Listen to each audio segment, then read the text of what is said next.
Meet an angel who truly understands service over self. Coming up next on Carolina People.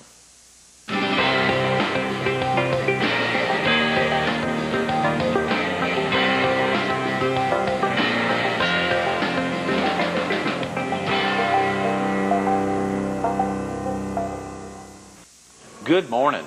Welcome to Carolina People. This morning we're at the Fox 43 studio. We're focused on service over self. And we're visiting with Dr. Bill Davis, the founder and executive director of SOS Healthcare, Inc. here. Great to see you, Dr. Davis. Great. Thanks so much for coming in. My pleasure to be here. It's so exciting to think so many things going on with SOS Healthcare, and that y'all are celebrating your 15th year anniversary this year. Right. In our 15th year, yes. It's been a lot of things happening in 15 years. I can't take credit for them. God has provided what has been occurred, and people have been coming to me to help do the programs. Exciting things are happening, and we're pleased to be a part of the community here in Horry County. I'm so glad you mentioned God. I was visiting the SOS-healthcare.com website yesterday, and there was a piece on Cedar Branch, yes. And in there were the use of the words God incident when talking about, I believe, a $300,000 check. Right. Y'all had. Can you share with the viewers a little bit about that story? I'm pleased to do that. It was about 15 years ago when Barb Maines, who started our children's program, started reaching out to rural areas where children were underserved, in need. The one area she found that was most significant was Cedar Branch Road, Cedar Branch community in Horry County, about 40 minutes from where we're sitting here.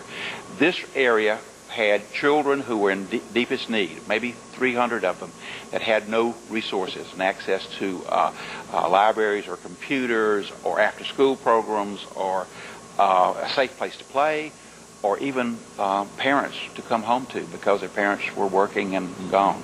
So we got connected. The community participated. We got connected with them.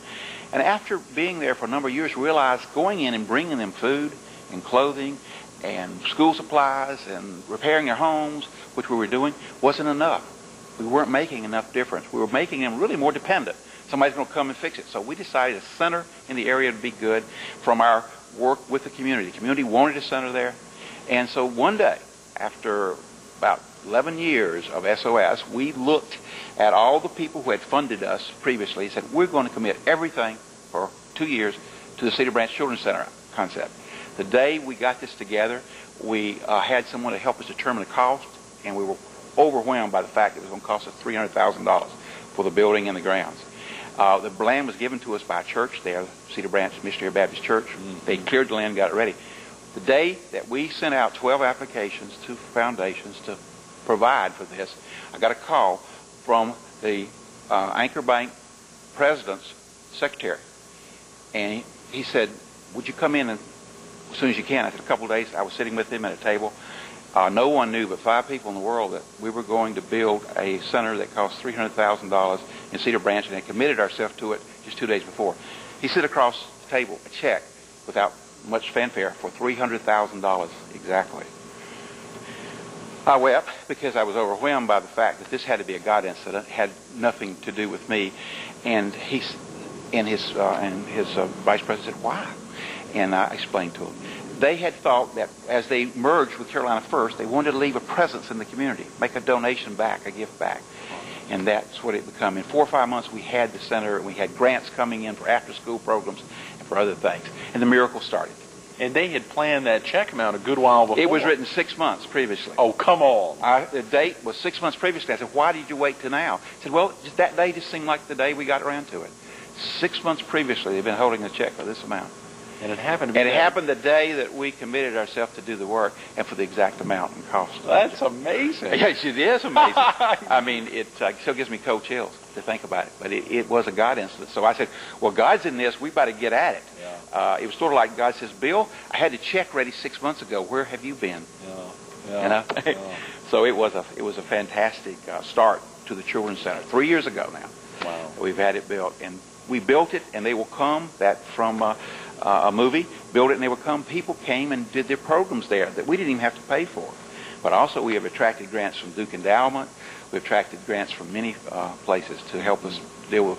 And now what we're providing there is just I would say it's certainly not what my children had, but our goal is to provide those children the same opportunities as my children, our children had. And so we're trying to do all those things, including a college education if they're want a college education or prepared for it. So we're working hard to get this area, which is described by the state of South Carolina as a severely depressed neighborhood, and that's economically severely depressed. The statistics are unbelievable, too bad. So we're hoping to get these kids out of this. Well, of course, SOS Healthcare is so much more than just Cedar Branch Community Center and the Children's Center out there. And we sure want to focus on so many of the aspects of the center, of SOS. But real quick before that, about yourself, are you originally from the area? 33 years I've been here. I vacationed here from Elkin, North Carolina. Chatham Blankets would close on 4th of July, and everybody who could afford to would go to Myrtle Beach because this was our beach. Yeah. And so I've been coming for years. 33 years ago, I started practicing urology. Practiced for 18 years before I stopped to do SOS Healthcare. You practiced for 18 years before stopping entirely to found SOS Healthcare. Right. Wow. During the 18 years, I discovered that there were so many people not getting health care that are my patients. They couldn't get it. That I was trying to work with them, helping to found the Friendship House Clinic, and then later on other programs. With my practice, I couldn't get to it. So I said, I quit. I'm going to do this. And so I quit completely at that point, and have for almost 15 years now been two things: trying to help those people who are sick and no one else wants to help them, and those people and those children in need. I found the children to be the most vulnerable population in our community, have no control, have no power, and are in dire need. So children and people who are sick without any other source of help is what we've been doing for 15 years. Wow. Dr. Davis, think about your own upbringing up there in Elkin. Was there something in that upbringing that set the stage for you to make this kind of a commitment to children and the youth in Horry County or in the surrounding areas? I mean, what was it in your upbringing that enabled you to have this kind of sustenance? Well, I was in the church, the Presbyterian, the Methodist church there regularly. I found out about Christian values, which I try my best to follow. I think God had this plan for me without letting me know, because my goal was to be a doctor. My family no one had gone to college. I was to be a doctor, and I emulated the veterinarian I worked for and my family physician, and was blessed to have a full scholarship to Wake Forest College, which I can't imagine how I got that. It had to be God, too, because I was 5th in my class of 50 at Little Elkin, but I got the scholarship and went on to become a doctor. Now, after about 18 years or more before that, God was working on my heart. He was letting me see the people who weren't getting what they needed in the way of health care. In my heart, I just could not take it anymore. If it wasn't, like somebody said, part of the solution, you're part of the problem. So I just dove in and said, and the folks in this community have come to help me. Doctors, hospitals, everybody in support. I was really blessed to start it along the Grand Strand because of all the resources that are here. I mean, it has been a phenomenal experience of stepping out, saying this is what I want to do, having had the experience of knowing everybody in the healthcare system so I could get people in the back door. I started getting people in the back door one at a time. Now we're getting thousands into the back door every month. And it's a fantastic program. What's happened is in the last year we expanded to something called Shared Care. Shared Care is a local program where we're proud to be a partner with everybody else who's providing health care in this community. Hospitals, clinics, DSS, Department of Health, everybody. And through that we have attracted federal, state, major grants that we are doing like 3 times as much as we did a year ago. Just 300% increase in helping uninsured, low-income people. And Shared Care is the way we do it now, but it is basically the old SOS program expanded and enhanced. And our privilege to be part of Shared Care. Now, how is Shared Care set up? Is that not only here in Horry County, but throughout the PD or southeastern North Carolina? It's just here in Horry County, but it is going to expand, I believe. We've already had inquiries. We're working at state level to get advantage for our doctors who are free. Our doctors are all free. We have 185 doctors and dentists who are free to our patients. And we want to get a tax advantage for them because there is none for giving free services. There is not. So we're working at the state level. The program is this, that if you have any kind of health problem, or before you have a health problem, you go to one of 5 locations at the hospitals and the clinics and sign up. We have 5 full-time workers on sites and 2 in our main office to sign you up. You will try to get you on Medicaid, which is a much better program, because it's full insurance. We're just putting fingers in the dike, opening doors. But so shared care or Medicaid, half the people go to Medicaid, half go to shared care. And once you're in, you have a card that you can take to the emergency room, you can take to the hospital lab, the hospital x-ray department, to the pharmacy and get your drug. And we have a system that we have developed over the years that's been greatly enhanced by shared care to take care of 3 times the volume of people at this point. That is amazing. Well, the need is so great. The need is tremendous. And how is shared care raising the funds to be able to do that, Well, Dr. Davis? SOS was the first first group to ante up. We ended up $12,000 a month toward this thing for 3 years. We promised that because that's what we've been spending. And then after that, because of that, we got a Duke Endowment grant, we got a federal government grant, we got state grants through a network of these people. We have partners. We're not by ourselves. We have partners of everybody involved in healthcare in Horry County. And at state level, we have partners there too. And the partnership, which was greatly enhanced by Doug Wendell, who brought this group together. I couldn't get that group of austere CEOs at the same table, but he did. And because he did that, and we started talking, we came up with a plan, and the plan is now in effect. And it's a marvelous plan. I think it will be duplicated. It should be duplicated because I just read yesterday in the paper, or last week, 82 million people in this country under 65 will have no health insurance for part of the year, had no health insurance for part of the year in 2003. 82 million. That's 1/3 of the population under 65, will not have health insurance. Did not have health insurance last year. So it's just, and the problem is just increasing, overwhelming. And honestly, people have themselves turned away from medical care without a card to open the door. If you get sick enough, you go to the emergency room and they'll take you. But you don't wait till you're that sick. You may not now be able to be cured. So it's a real challenge in this country, and we're real pleased that we have a program. Reverend Joseph Washington is our executive director, and he has a staff of 14 people working with him. Is that right? That's right, through these grants. That's fantastic. It's a fantastic enhancement that, as I say, will be a model for others. Because every community now is looking at this issue, trying to do something about it. Uninsured, low-income health care. You've got 185 physicians and dentists working for free. That's right. Here in Horry County. That's right. That's amazing. Yes. Because of them, we have the program. Without them, we would not. It is just purely the dedication of these physicians and these dentists that has happened. And when I started out, I had no promise from any of them. I evolved over to about 168 about 2 years ago. Now we have more because we've added dentists. We didn't have dentists. And it's just phenomenal. We have all the specialties covered. And we do need more doctors. Some of them aren't joined us yet because some folks don't get care for months waiting for the doctor's next open appointment. If a physician was watching today, what's the best number for them to call? Our main number, 449-0554. Okay, 449-0554. And if a viewer wanted to learn about SOS Healthcare or shared care, do they call that same number? That's right. And we'll give them the shared care number, which I don't have off the top of my head, but they would, their staff there, we talk with them. But our volunteers will answer the phone, and we'll be happy to talk. Most of our work is done by volunteers. That's been one of our secrets.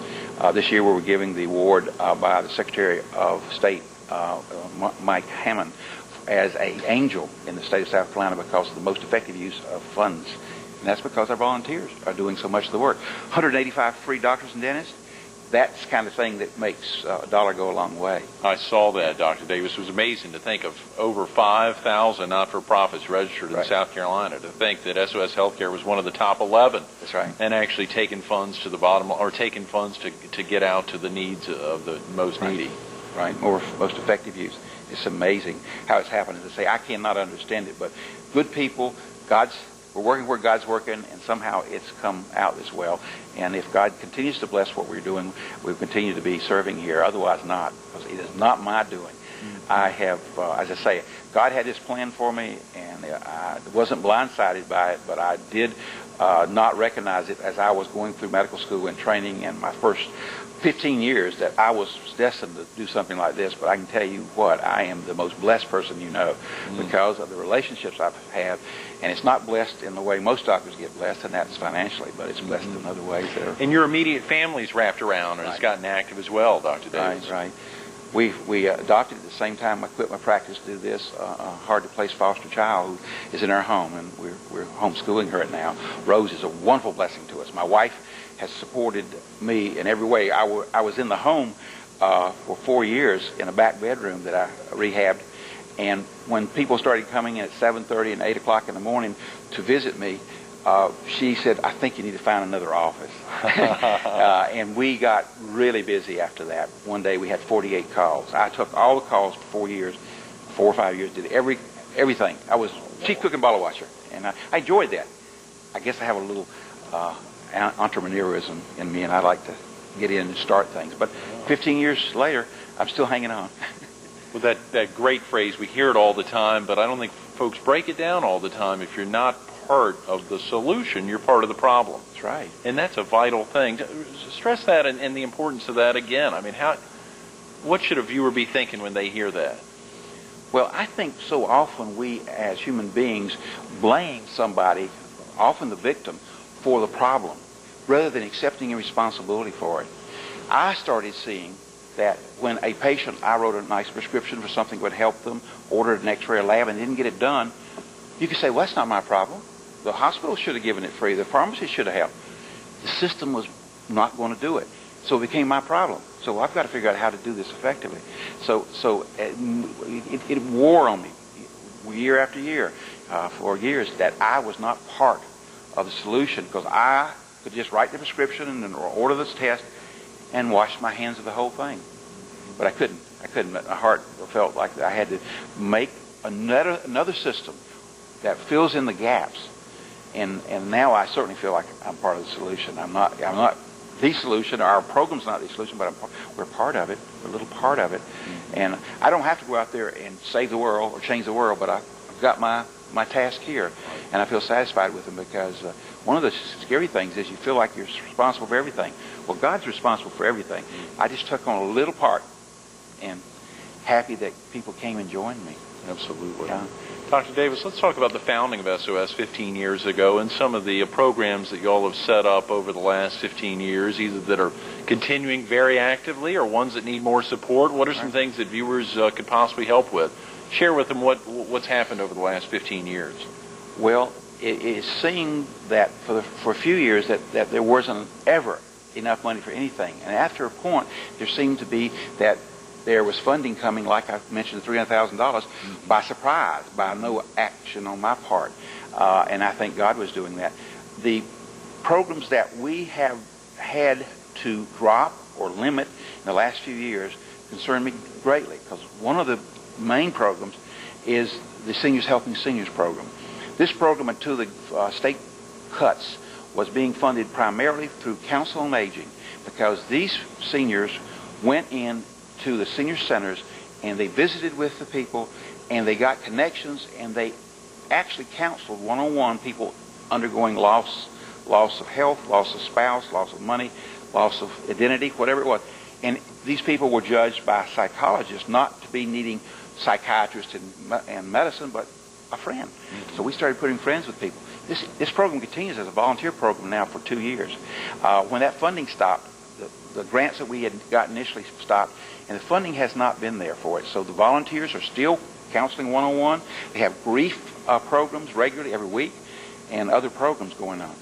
That Seniors Helping Seniors program would love to get funded. Rick Wasserman has called together a group of people from the community and is trying to do that right now with our cheering him on and giving him ideas.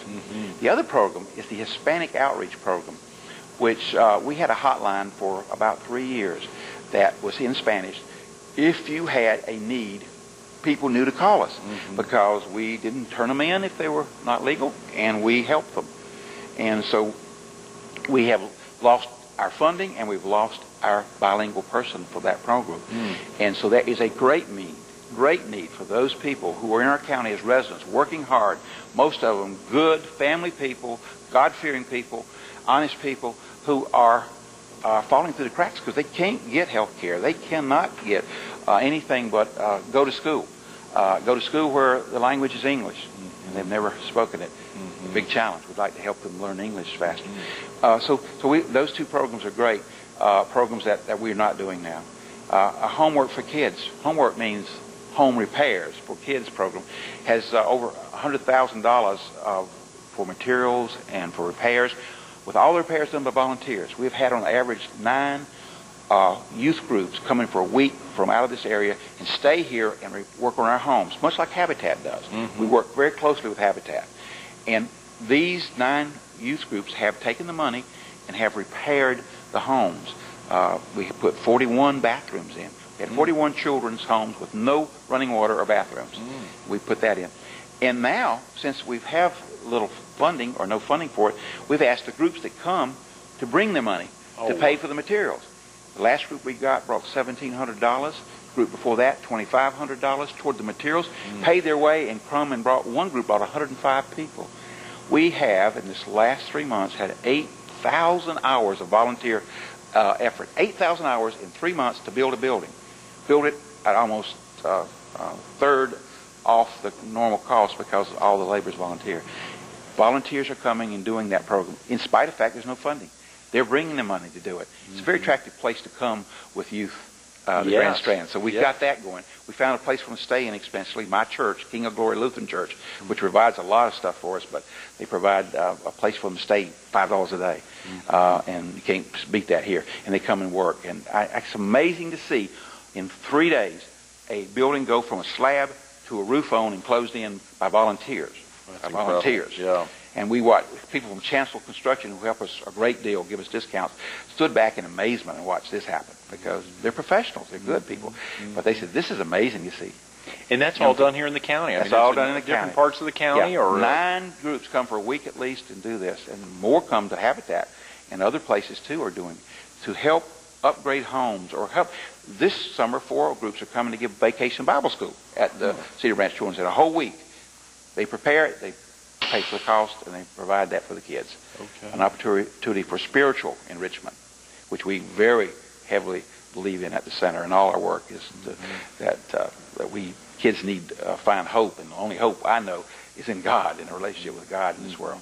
Dr. Davis, sounds like a lot is focused, wrapped into the Cedar Branch Children's Center, or your new relationship with Shared Care. Right. Of course, there's been the Caring for Kids program you've had for... That started all our children programs. Barb Maines, who was out there, I mentioned earlier, 15 years ago on the back roads, delivering food, clothing, school supplies, whatever is needed to the homes of children in rural areas. She is still out there. At Christmas time, she delivered 900 children their whole Christmas because this community gave the gifts and she delivered them. Christmas Day, she delivered 800 hot meals herself with some of our volunteers to their homes on Christmas Day. 1,000 Easter baskets went out this year. Everybody of about 400 kids on our own list get a birthday present and a cake when their birthday comes. Many of these would not have got a present nor cake. And so those things are going on. She's out there every day into the homes delivering what's needed. And this community has poured in so much of what we call in-kind, that is food, clothing, toys, whatever, to us to give out, that it overwhelms us. And we don't have a storehouse now. We have 2 vans. We fill one van up, one's on the road, comes back, drive the next van is full. We can fill sometimes 2 or 3 vans full a day and deliver them or more. And it's constant. It's a constant flow. And I'm talking 7 days a week because Barb Maines is that kind of person. Wow. That's how God has enhanced what I've done. I'm doing nothing but say, go, Barb. That's my job. That's incredible, Dr. It is. It's an incredible job. Found, are there still need for other volunteers? Oh, yes. We've never turned down a volunteer. Our biggest need for volunteers now is classroom assistants at Cedar Branch in the after-school program. 3 to 5, come up, establish a one-on-one relationship with some kids, read with them, or teach them math with a certified teacher there to help you if you don't understand the math. I'm talking about little ones, 1st through 5th. We need 15 volunteers a day up there all school year. So classroom assistants. If you have a grandchild, for instance, there are other people out in the audience have a grandchild, maybe they are too far away from you, but you can come and borrow one for an hour a week. And these kids are special. These kids are very special up there. You'll find it. I don't have to. Just come and see. I can't tell you how special they are. I think I saw you had a volunteer coordinator, Sue Wharf, who's a good person to talk to. Knight Foundation, through the Knight Ridder, because we have a Knight Ridder paper in town, Knight Foundation provides us a full-time coordinator with all the monies necessary to do the job right. Started this year. Her main job is, there's 8,000 hours on that house. She got that together. Now you can call Sue, 455-4241, if you want to volunteer, and she can tell you all the places we have for volunteers. Anybody who has arts and crafts interest, anybody who has musical interest, come to the center. These kids don't have arts and crafts. They don't have music. We have a pianist from that teaches my daughter piano, who says she's going to come up there and teach the kids free piano. We have a little old piano there. Music, arts and crafts, classroom, whatever your talent is, come and share it with us. I think you will be blessed in doing it. I think the people will be. Absolutely. Dr. Davis, thanks. You know, it's so amazing that we've just touched on the surface of so much that happens. We could break down any of these programs and so many of the activities, and I just want to thank you so much for coming in and being with us today. It's my pleasure. Stay tuned for more Carolina People with Dr. Bill Davis coming up next.